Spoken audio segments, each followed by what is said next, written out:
Hello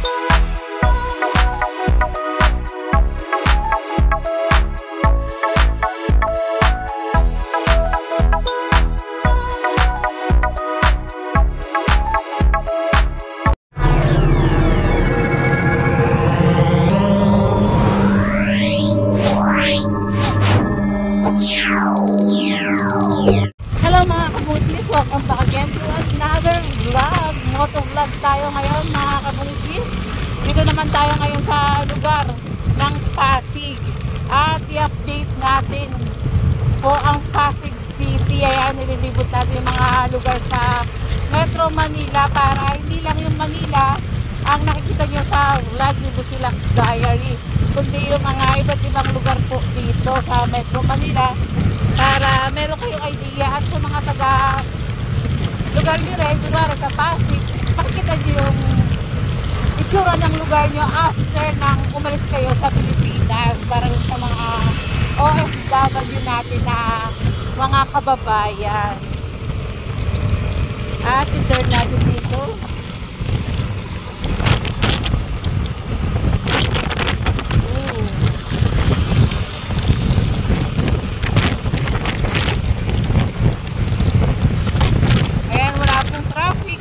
Araw ng linggo, April 14, 2024.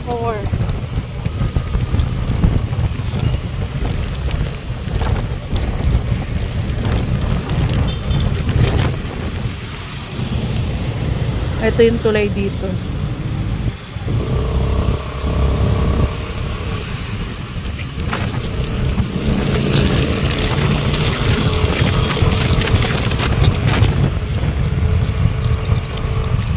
Pasensya na kung mauga, cellphone lang po ang gamit ko. Ayan, kaya sa mga kababayan natin na lalabas sa kanilang mga bahay, tugaliin po magdala ng tubig dahil sobrang init po ng panahon ngayon. At magdala na rin ng payong. Hindi ko lang alam kung anong street po ito sa Pasig. Ha? Ortigas Avenue. Maraming salamat, Tatambay. Dito sa Pasig, maganda rin ang clearing po rin dito sa lugar na to eh.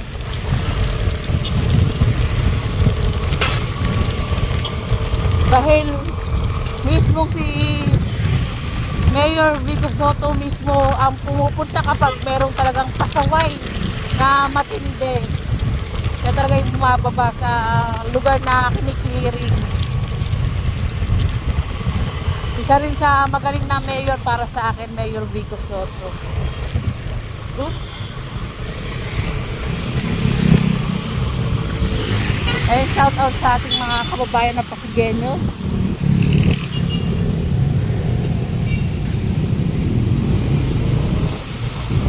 Welcome to Riverside, a project of Mayor. Ayan. Ha? Kainta. Ayan, kainta na pala tayo mga kabungsis. Kala ko, kanina kaya hindi ko natuloy yung basa. Kasi kala ko luma na, yung pala kainta na pala to.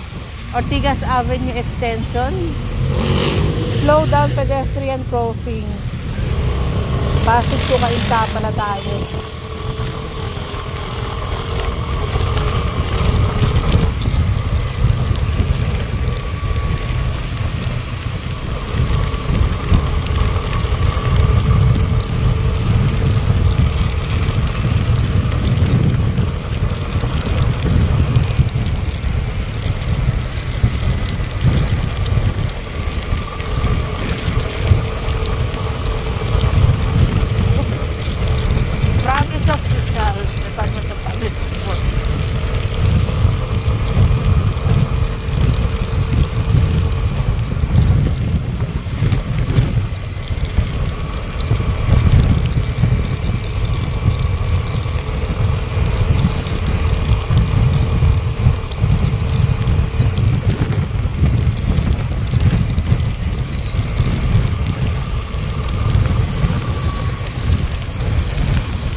naman nakikisama sa haring araw, hindi ganun katirik.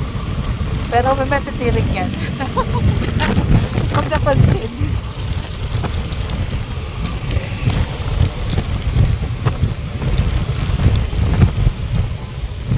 Huwag mo naman kainta.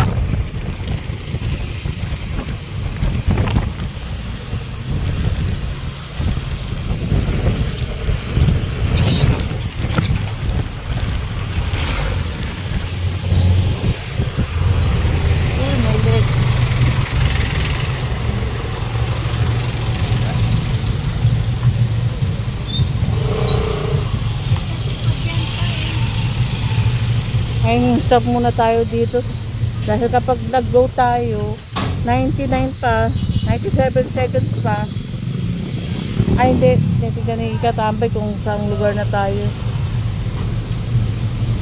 Kala ko stop tayo dito kasi matutusta ako pag nandun. Pangarap ko na hindi mag-e-bike yun.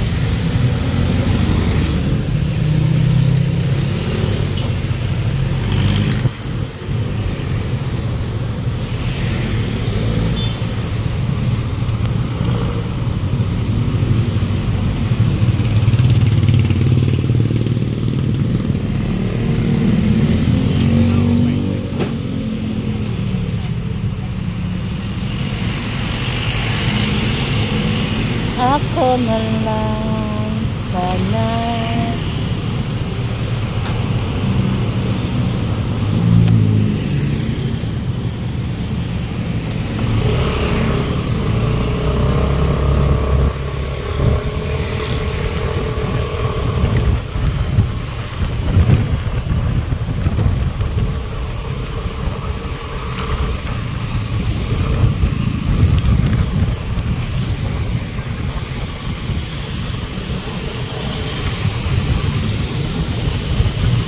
Sabi ko kanina hindi na mainit, nakisama siya. Ayaw ngayon naman, tirik na tirik.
Copyright.